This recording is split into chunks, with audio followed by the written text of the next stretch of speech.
Assalamualaikum warahmatullahi wabarakatuh. Bismillahirrahmanirrahim. Asyhadu an la ilaha illallah wa asyhadu anna Muhammadar Rasulullah. Rabbi shrah li sadri wa yassir li amri wahlul 'uqdatam min lisani yafqahu qawli, amma ba'du. Marilah kita panjatkan puja dan puji syukur kita kehadirat Allah atas hidayahnya dan rahmatnya. Kita diberikan kesehatan yang cukup untuk melewati pandemi COVID saat ini. Salawat dan salam kita haturkan kepada junjungan kita Nabi Muhammad SAW atas segala ajarannya yang telah membawa kita ke jalan yang terang.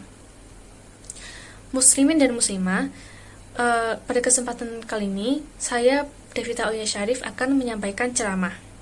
Saya akan berceramah tentang keistimewaan doa.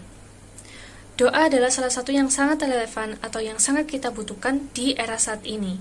Dengan apa yang terjadi sekarang seperti COVID, berita negatif atau musibah, kita harus terus-menerus berdoa dan memohon kepada Allah untuk masa depan yang lebih cerah.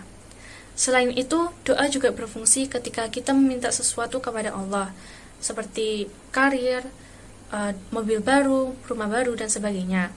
Jadi, doa itu termasuk aktivitas kehidupan kita sehari-hari. Bagi orang yang jarang berdoa, mari kita mengenali apa itu doa dan apa keutamaan doa, sehingga orang yang jarang berdoa, insya Allah akan semangat untuk berdoa ke depannya. Ketika kita mendengar kata doa, pasti banyak orang berpikiran bahwa doa adalah permintaan kepada Allah agar keinginannya terwujud atau terhindar dari mara bahaya. Itu memang benar. Namun sebenarnya, ibadah-ibadah yang kita lakukan seperti sholat, puasa, zakat, haji, itu semuanya tercakup dalam pengertian doa juga. Jadi, pengertian doa itu ada dua. Pengertian doa yang pertama adalah doa masalah atau doa permintaan. Maksudnya itu, seseorang berdoa kepada Allah dengan ucapan lisannya, untuk meminta sesuatu yang dia inginkan atau terhindar dari keburukan atau bahaya. Inilah pengertian doa yang paling banyak dipahami oleh kaum muslimin. Lalu pengertian doa yang kedua adalah doa ibadah. Maksudnya itu semua jenis ibadah yang kita lakukan itu pada hakikatnya adalah doa. Buktinya ketika kita menanyakan kepada ahli ibadah, mengapa mereka menunaikan sholat, mengapa mereka menunaikan puasa, zakat, haji, dan jenis ibadah lainnya, niscaya orang beriman akan menjawab, saya bermaksud dengan ibadah tersebut untuk mendapatkan ridho Allah, meraih pahala, dan selamat atau terbebas dari hukumannya. Sehingga pada hakikatnya orang yang beribadah kepada Allah juga sedang meminta kepada Allah agar ibadahnya diterima, mendapatkan pahala, dan agar diampuni dosa-dosanya. Meskipun dia tidak mengucapkan permintaan tersebut secara lisan. Jadi itulah dua pengertian doa, doa permintaan dan doa ibadah. Selanjutnya, apa saja keutamaan doa? Doa adalah ibadah yang paling mulia di sisi Allah. Dari Abu Hurairah radhiyallahu anhu bahwa Rasulullah sallallahu alaihi wasallam bersabda, "Laisa syai'un akrama 'alallahi ta'ala minad du'a." Tidak ada sesuatu yang paling mulia di sisi Allah kecuali doa. Hadis riwayat At-Tirmizi. Selain itu, doa juga mampu menolak takdir Allah. Dari Salman Al-Farisi radhiyallahu anhu bahwa Rasulullah sallallahu alaihi wasallam bersabda, "La yarudul qada'a illa du'a." Tidak ada yang mampu menolak takdir kecuali doa. Salah satu contohnya ketika kita berdoa agar terhindar dari musibah. Boleh jadi seseorang itu ditakdirkan tidak berdoa, sehingga dia merasakan dia menerima musibah. Seandainya dia berdoa, mungkin dia tidak menerima musibah tersebut, sehingga doa itu ibarat tameng, dan musibah itu ibarat panah yang tiba-tiba menembak ke arah kita. Selanjutnya, bagaimana dengan doa tapi sampai saat ini tidak dikabulkan? Jawabannya, Rasulullah SAW bersabda, doa seorang hamba akan selalu dikabulkan selagi memohon sesuatu yang tidak berdosa atau pemutusan kerabat atau tidak tergesa-gesa. Mereka bertanya, apa yang dimaksud tergesa-gesa? Beliau menjawab, dia berkata, saya berdoa berkali-kali tidak dikabulkan, lalu dia merasa menyesal, kemudian dia meninggalkan doa. Terkadang orang merasa doanya itu lambat dikabulkan dan ingin putus asa dari berdoa, dan keduanya itu termasuk perbuatan yang tercela. Perlu diketahui bahwa ada waktu tertentu akan terkabulnya doa, sebagaimana diriwayatkan bahwa doa Nabi Musa dan Harun agar Fir'aun dihancurkan oleh Allah itu baru dikabulkan setelah 40 tahun.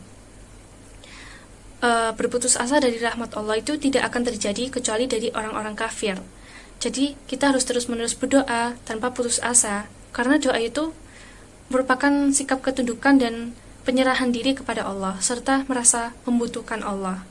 Oleh karena itu, sebagian ulama salaf berkata, kami lebih baik dihalangi untuk berdoa daripada dihalangi terkabulnya doa.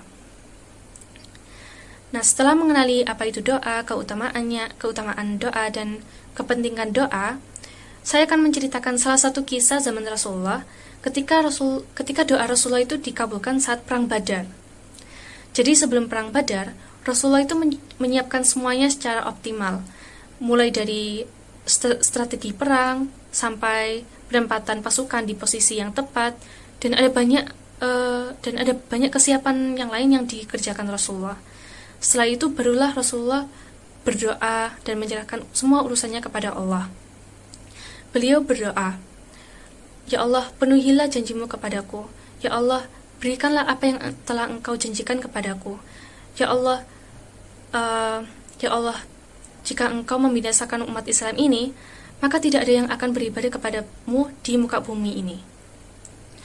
Ali bin Abi Thalib radhiyallahu anhu berkata bahwa tatkala saya mulai bertempur saat perang Badar,